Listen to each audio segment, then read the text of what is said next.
ভারতের উত্তর পূর্বাঞ্চলীয় রাজ্যগুলোর জন্য ডেডিকেটেড একটা version India Today NE, Indian Today North East. তারা একটা জরিপ করেছে শেখ হাসিনাকে ভারতে রাখা না রাখা নিয়ে। আমি এটাকে অনেক বেশি গুরুত্ব দিতে চাই তা না, আবার এটা খুব ছোটও না, কারণ এর সাথে আরও দু একটা ইস্যু আমরা একটু যোগ করে কথা বলতে চাই। বিশেষ করে জনাব শশী থারুর কয়েকদিন আগেই আবার কথা বলেছিলেন। শশী থারুরের এই মন্তব্যটাও আমার বিবেচনায় খুবই গুরুত্বপূর্ণ, শেখ হাসিনার ভারতে থাকা না থাকা বা তিনি যা করছেন সেটার সাথে দুই দেশের সম্পর্কের ব্যাপারে। আমরা আগে জরিপটা একটু দেখতে চাই, তারপর শশী থারুরের কথা দিয়ে আমাদের করণীয় নিয়ে একটু আলাপ করব। ইন্ডিয়া টুডে সম্পর্কে আরেকটা ব্যাকগ্রাউন্ড একটু বলে রাখা ভালো। ভারতে যে মিডিয়াগুলোকে গদি মিডিয়া বলে, India today group is a huge one. তাদের টিভি চ্যানেল, পত্রিকা, বহু কিছু ডেডিকেটেড বিজনেসের জন্য আছে, এন্টারটেনমেন্টের জন্য আছে, রেগুলার নিউজের জন্য আছে, বিভিন্ন রকম। আমরা একটা চ্যানেল দেখব যে ভীষণভাবে শেখ হাসিনার প্রোপাগ্যান্ডা চালায়, আজ তাকও তাদের, মানে একেবারে রিপাবলিক বাংলা বা রিপাবলিক টিভির কাছাকাছি পর্যায়ের। সো আমরা এটুকু জেনে রেখে তারপর যাবো যে এইরকম একটা পত্রিকাও যে জরিপ করেছে সেখানে কি কি ফল পাওয়া গেল।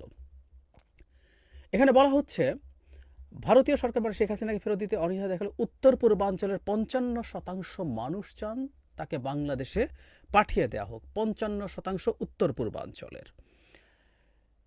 তারপরে বলা হচ্ছে তাকে বাংলাদেশে আশ্রয় দেওয়া ঠিক ছিল কিনা, এই ব্যাপারে মতামতের ক্ষেত্রে 23% বলছে তাকে আশ্রয় দেওয়া ঠিক ছিল, আর 37.6% বলছে ঠিক ছিল না। এটা সারা ভারতে, একটু খেয়াল করি, তারা এটাকে দুভাগে ভাগ করেছেন। একটা হলো তাকে দেওয়ার ক্ষেত্রে সঠিক ছিল কি ছিল না সেটা উত্তর পূর্বাঞ্চলে 23%, 37% হলো মানে ঠিক ছিল বলছে সারা ভারতে। এই জায়গাটা আমাদের জন্য খুব ইম্পর্টেন্ট। বাংলাদেশে ফেরত পাঠিয়ে দেওয়া উচিত কিনা, উত্তর পূর্বাঞ্চলের 55% মানুষ বলছে ফেরত পাঠিয়ে উচিত, এবং কারণটা বলা হচ্ছে এটা দিয়ে বাংলাদেশের সাথে সম্পর্ক ইমপ্রুভড হবে সেটার কারণে। আর সারা ভারতে এটা 21%, 21.1। তারপর বলা হচ্ছে যে তাকে বাংলাদেশে ফেরত পাঠানো না, অন্য কোনো দেশে ফেরত পাঠিয়ে যদি দেওয়া হয় সেটা কেমন হবে। সেই ক্ষেত্রে উত্তর পূর্বাঞ্চলীয় রাজ্যগুলোতে 15%, আর সারা ভারতে 29%। কিন্তু এখানে আমার কাছে সবচেয়ে সিগনিফিকেন্ট যে ব্যাপারটা বলে মনে হয়েছে সেটা হলো সারা ভারতের 37.5% মানুষ মনে করছেন শেখ হাসিনাকে ভারতে আশ্রয় দেয়া ঠিক আছে। তার মানে আমরা যদি উল্টোভাবে দেখি, সেক্ষেত্রে 62% বেশি মানুষ মনে করেন শেখ হাসিনাকে ভারতে আশ্রয় দেওয়া ঠিক ছিল না। এই জায়গাটা খুব ইম্পর্টেন্ট। তার মানে সারা ভারত, এবং আবারও বলছি এটা ইন্ডিয়া টুডের একটা সিস্টার পত্রিকা নর্থ ইস্টের জন্য, যেটা ইন্ডিয়া টুডে এনই, তাতে এই জরিপের ফল এসছে। তার মানে খুবই বিরাট সংখ্যক, 2/3 মতো ভারতীয় মনে করেন তাকে আশ্রয় দেওয়া ঠিক হয়নি। বাংলাদেশে পাঠিয়ে দেওয়া নিয়ে আপত্তি আছে, বাংলাদেশে পাঠানো বা বাংলাদেশে না পাঠিয়ে অন্য জায়গায়, এসব নিয়ে দ্বিমত আছে। বিশেষ করে বাংলাদেশে পাঠানোর ব্যাপারে গ্লোবাল, মানে সারা ভারতের ক্ষেত্রে, গ্লোবাল বলছি না, সারা ভারতের ক্ষেত্রে সেই পার্সেন্টেজটা খুব বেশি না, সেটা হলো 21.1%। আবার নর্থ ইস্ট এটা 55%। নর্থ ইস্ট মনে করে তাকে বাংলাদেশে ফেরত পাঠিয়ে দেওয়া দরকার। খুবই ইন্টারেস্টিং একটা সার্ভে। কিন্তু আমি এর সাথে একটু যোগ করতে চাই শশী থারুর। এই খবরটা এসছে ফেব্রুয়ারির 11 তারিখে, অল্প কয়েকদিন আগেই। সেখানে হেডলাইনটা এরকম, শেখ হাসিনার সাম্প্রতিক বক্তব্যগুলো জটিলতা তৈরি করছে বলে শশী থারুর বলছেন। তিনি নয়াদিল্লিতে ফরেন করেসপন্ডেন্টস ক্লাবে কথা বলছিলেন। সেখানে আমি একটু পড়ি। বাংলাদেশ ইস্যুকে স্পর্শকাতর উল্লেখ করে সতর্ক করে দিয়ে বলেন, প্রতিবেশী দেশটিতে যদি শত্রুভাবাপন্ন সরকার ক্ষমতায় আসে তবে ভারত ঝুঁকিতে পড়তে পারে। আমাদের সবখানে এই ধারণা দেওয়া উচিত যে বন্ধুভাবাপন্ন প্রতিবেশী হিসেবে যে কোনো নির্দিষ্ট রাজনৈতিক দল বা কোনো সম্প্রদায়ের প্রতি আমাদের উদ্বেগের চেয়ে আমরা প্রতিশ্রুতিবদ্ধ বাংলাদেশের জনগণের কল্যাণের প্রতি। খুব ভালো আমরা খেয়াল করি এই জায়গাটা, আবার দেখি নির্দিষ্ট রাজনৈতিক দল, আওয়ামী লীগকে ইন্ডিকেট করছেন, বা কোনো সম্প্রদায়ের প্রতি, হিন্দু সম্প্রদায়ের কথা উনি আসলে ইন্ডিকেট করে বলছেন, তাদের প্রতি উদ্বেগ চেয়ে আমরা প্রতিশ্রুতিবদ্ধ বাংলাদেশের জনগণের কল্যাণের প্রতি, এই বার্তা দিতে হবে। He is in the right track. আচ্ছা, তারপর বলা হচ্ছে একটি নির্দিষ্ট দেশ কে শাসন করবে আপনি তা ঠিক করতে পারেন না, আপনাকে তাদের সঙ্গে কাজ করতে শিখতে হবে, এবং এটাই আমাদের করতে হবে। বাংলাদেশের বর্তমান পরিস্থিতি সম্পর্কে এক প্রশ্নের জবাবে তিনি বলেন, আমি মনে করি বাংলাদেশে যা ঘটছে তা আমাদের নিবিড়ভাবে সাবধানতার সঙ্গে পর্যবেক্ষণ করতে হবে, যেহেতু আমাদের অবস্থান বাংলাদেশের পাশেই। তারপর তিনি বলছেন, আমি মনে করি না বাংলাদেশের অন্তর্বর্তী সরকারকে শত্রুভাবাপন্ন বলা যায়, তবে এই সঙ্গে কিছু সতর্কতা বজায় রাখতে হবে। খুবই সেন্সিবল কথাবার্তা। শশী থারুরকে আমি শেখ হাসিনার পতন এবং পালিয়ে যাওয়ার পর থেকে ফলো করছি। তিনি প্রায় সব ক্ষেত্রেই সেন্সিবল কথাবার্তা বলেছেন। তার দল অবশ্য ভিন্ন আলোচনা, কিন্তু শশী থারুরের কথা বলছি। তবে শেখ হাসিনার সাম্প্রতিক বক্তব্য জটিল পরিস্থিতি স্বীকার করেন তিনি বলছেন, সাবেক প্রধানমন্ত্রী শেখ হাসিনার বক্তব্য আমাদের জন্য জটিলতা তৈরি করছে। এই রাজনীতিবিদ বাংলাদেশের ক্ষেত্রে ভারতের পররাষ্ট্রনীতির দুটো বিষয়কে মূল মাপকাঠি উল্লেখ করে বলেন, আমি দুটো বিষয়ের উপরে জোর দেব। আমাদের এমন কিছু প্রকাশ্যে বা গোপনে করা উচিত না যা বাংলাদেশের অভ্যন্তরীণ বিষয়ে হস্তক্ষেপের ইঙ্গিত দেয়। দ্বিতীয়ত, আমাদের জনগণের স্বার্থ, বাংলাদেশের জনগণের মঙ্গলকে সর্বোচ্চ গুরুত্ব দেওয়া উচিত, তিনি বলেন। তাহলে আমি শশী থারুরকে অনেক বেশি গুরুত্ব আমরা দিয়ে দেব না, কিন্তু আবার খুব ছোট নন। কংগ্রেসের পাওয়ারফুল একজন নেতা তিনি, এমপি তিনি, এবং পলিসি মেকারদের মধ্যেও তিনি একজন তো বটেই, যাকে রীতিমতো আমি ওনার একটা দীর্ঘ ইন্টারভিউ শুনছিলাম। উনি জাতিসংঘের আন্ডার সেক্রেটারি জেনারেল ছিলেন। উনি পরবর্তীতে সেক্রেটারি জেনারেলের ফাইট হয়তো করতেন, কিন্তু তাকে রীতিমতো রিকোয়েস্ট করে রাজনীতিতে নাম লেখানো হয়েছে। তিনি একটা ইস্যুতে ভারতের বিজেপি সরকারের পলিসির সাথে অ্যালাইন্ড হয়েছিলেন, আমার ক্লিয়ারলি মনে আছে। সেটা হলো শেখ হাসিনাকে আশ্রয় দেওয়ার ব্যাপারে। তিনি একটা জায়গায় তিনি বলেছেন যে শেখ হাসিনা ভারতের খুব দীর্ঘকালীন মিত্র ছিল, তাকে আশ্রয় দেওয়া ভারতের না দিয়ে আসলে পারতো না দেওয়া, ঠিকই হয়েছে, এই একটা জায়গায় তিনি করেছেন। তবে তার দল আমরা খেয়াল করেছি, রাহুল গান্ধী যখন আমেরিকাতে গিয়েছিলেন, তার বেশ কিছু কথাবার্তা শেখ হাসিনার প্রতি ভারতের বিজেপি সরকার যে ধরনের অ্যাটিটিউড নিয়েছেন তার খুব কাছাকাছি ছিল।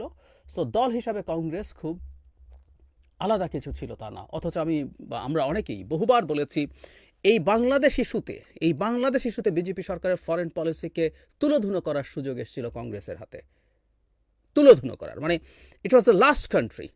আর একটা দেশও আসলে তাদের তারা যেভাবে চালাতে চেয়েছিল নিয়ন্ত্রণে রেখে পারে নেই। নিয়ন্ত্রণ দূরে থাকুক, সুসম্পর্ক বা ওয়ার্কিং রিলেশনশিপের মতো অবস্থাও ছিল না। এবং বাংলাদেশে এই ঘটনা ঘটার কিছুদিন আগেই মালদ্বীপে তার ডিজাস্টার হয়েছে। সে দেশে যেহেতু নির্বাচন জালিয়াতি করা যায় না, নির্বাচনের মাধ্যমে তার জবাব ভারত পেয়েছে। তার আগে নেপালে হয়েছে, শ্রীলঙ্কায় হয়েছে, বিভিন্ন জায়গায়। কারোর সাথে সুসম্পর্ক নেই আসলে তার, ভুটানের সাথেও নেই। ভুটানের সাথে এখন চায়নার সম্পর্কে যে কেউ দেখলে অবাক হয়ে যাবেন। সো বাংলাদেশ যখন সর্বশেষ এসে ডিজাস্টার হলো, পারতো, কিন্তু না। কংগ্রেসের আমার কাছে এটাই খুব অবাক লাগে যে তাদের এই পতনের এগুলোও হয়তো একটা ইন্ডিকেটর যে তারা বাস্তবতা না বুঝে তাদের ব্যক্তিগত সম্পর্ক। শেখ হাসিনা নির্বাচিত হওয়ার পর, 24-এর পর, সোকল নির্বাচিত হওয়ার পর তিনি যখন ভারতে গেলেন এই দফায় প্রথম এবং শেষবার প্রধানমন্ত্রী হিসেবে, সেখানে উৎকটভাবে, বিশ্রীভাবে ক্যামেরার সামনে, বিশ্রী শব্দটা আমি জেনে শুনে ব্যবহার করছি, এই রকম একজন ভোট ডাকাত স্বৈরাচারী টাইরেন্টের সাথে সোনিয়া গান্ধী তার 2 সন্তান নিয়ে অন ক্যামেরা জড়াজড়ি করেছেন, আলিঙ্গন করেছেন, অন্তরঙ্গতা দেখিয়েছেন। আমি মনে করি এটা পরিকল্পিতভাবে তারা দেখিয়েছেন যে তারাও শেখ হাসিনার সাথে আছেন, তাদের সকল মোদিজি তো আছেনই, তারাও আছেন। অথচ এটা একেবারেই খুব বাজে বার্তা দেয়। মোদির বিরুদ্ধে স্বৈরাচারী হয়ে ওঠার, ফ্যাসিস্ট হয়ে ওঠার অভিযোগ আছে। কংগ্রেস তো এখনও অন্তত কাগজে কলমে একটা লিবারেল ডেমোক্রেসির কথাই বলে। যদিও আমরা ভুলিনি 2014 সালে তাদের ভূমিকা, বা এর আগেও এই হাসিনা সরকারকে টিকিয়ে রাখার জন্য কী করে, বিশেষ করে 14 সালে তো পুরোপুরি তারা ক্ষমতায় থাকাকালীন সময়ই ঘটনাটা ঘটেছে, সুজাতা সিংয়ের ঘটনার ইত্যাদি ইত্যাদি। ফলে তাদের দলের অ্যালাইনমেন্টটা ঠিক নাই, এটাকে আমরা কন্ডেম করি। কিন্তু শশী থারুর যা বলছেন, এবং এখন ভারতের যে জনমত আমাদের সামনে এসে হাজির হয়েছে, এটাকেও আমরা গুরুত্ব দেব। এর মানে এটা এই দাঁড়াচ্ছে, বিভৎস রকম প্রোপাগান্ডা তারা চালিয়েছে, তারা ডিসইনফরমেশনের আর কিছু বাকি রাখে নাই। কিন্তু এত কিছুর পরও ভারতের খুবই উল্লেখযোগ্য সংখ্যক মানুষ তাদের ওই ন্যারেটিভটা নেয়নি।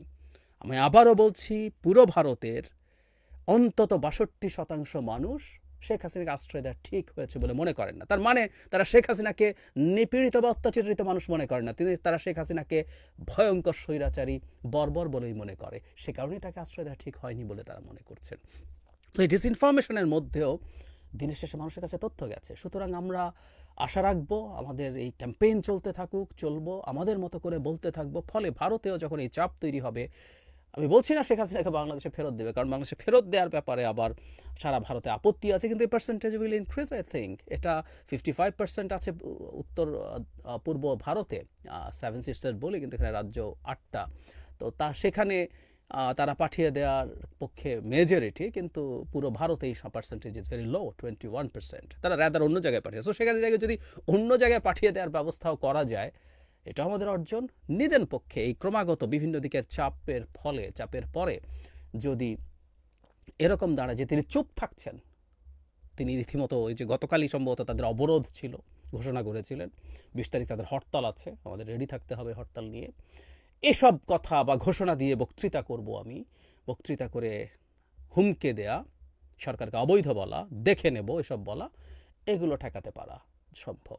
আর আমি আশা করি বা বিশ্বাসও করি আমাদের সরকার শশী থারুরের সাথে, আমি দীর্ঘদিন দেখেছি, আমি একটু যোগ করতে চাই, যখন প্রথম শেখ হাসিনার পতন এবং পালিয়ে গেলেন, তারপর বিভিন্ন মিডিয়া যখন প্রচুর ডিসইনফরমেশন করছে, তাকেও ভাবছিল প্রশ্ন করে, উনি পার্লামেন্ট থেকে বেরোচ্ছিলেন, যে তাকে প্রশ্ন করে যে তাকেও একই রকমভাবে সায় দেওয়ানো যাবে, কিন্তু উনি খুব স্ট্রংলি ডিসঅ্যাগ্রি করলেন। হ্যাঁ, কিছু ঘটনা মাইনরিটির প্রসঙ্গে বলছেন হয়েছে, কিন্তু আমি তো দেখেছি ওখানে মাদ্রাসার যারা টিচার আছে, স্টুডেন্টস আছে, তারা হিন্দুদের ঘর বাড়ি মন্দির পাহারা দিচ্ছে এবং তেমন মেজর কিছু হচ্ছে না, এসব কথাবার্তা বলছেন, এবং জনগণের এই যে অর্জন, এই যে বিজয়টাকে কনগ্র্যাচুলেট করা উচিত, এসব বলতেন। সো শশী থারুরের সাথে যোগাযোগ বাড়ানো দরকার, তিনি তার দলের মধ্যেও যাতে এই ব্যাপারে একটা পজিশন তৈরি করতে পারেন। সো ভারতের বিভিন্ন জায়গায়, সেটা পলিটিক্যাল এলিটস, বিজনেস এলিটস এবং পাবলিক ইন্টেলেকচুয়ালস যারা আছেন সিগনিফিক্যান্ট, তাদের সাথে এই ধরনের একটা যোগাযোগ সরকারের দিক থেকে হওয়া দরকার, যাতে তাদের জনমত সরকারের ভেতরে, সরকারের বাইরে, রাজনৈতিক পরিসরে, সিভিল সোসাইটিতে, নাগরিকদের মধ্যে, ব্যবসায়ীদের মধ্যে, বিভিন্ন জায়গায় এটা হয়। কারণ ব্যবসায়ীরাও ভীষণ রকম ক্ষতিগ্রস্ত হচ্ছে মোদি তার সরকার দিয়ে বাংলাদেশের সাথে যে বাজে আচরণ করছেন। সুতরাং এটা যদি করা যায়, একটা সামষ্টিক চাপ তৈরি হবে ভারতের ক্ষমতাসীন সরকারের ওপরে। যতই স্বৈরাচারী হয়ে ওঠার চেষ্টা হোক না কেন, বিজেপি সরকার এখনও একটা মোটা দাগে গণতান্ত্রিক সরকার, তাকে এখনও বহু নির্বাচন করতে হবে, ওদের তো একবার একটা নির্বাচন করে ফেললেই হয় না, তাদের প্রচুর বিধানসভা নির্বাচন আছে, একটার পর একটা হতে থাকবে। সুতরাং তাদের সতর্কতার জায়গা নিশ্চয়ই আছে। আমরা আমাদের জায়গায় ক্যাম্পেইন এবং সরকারের দিক থেকে এই যোগাযোগগুলো চালিয়ে যেতে হবে। সাফল্য আমি মনে করি ধীরে হলেও আসতে শুরু করেছে।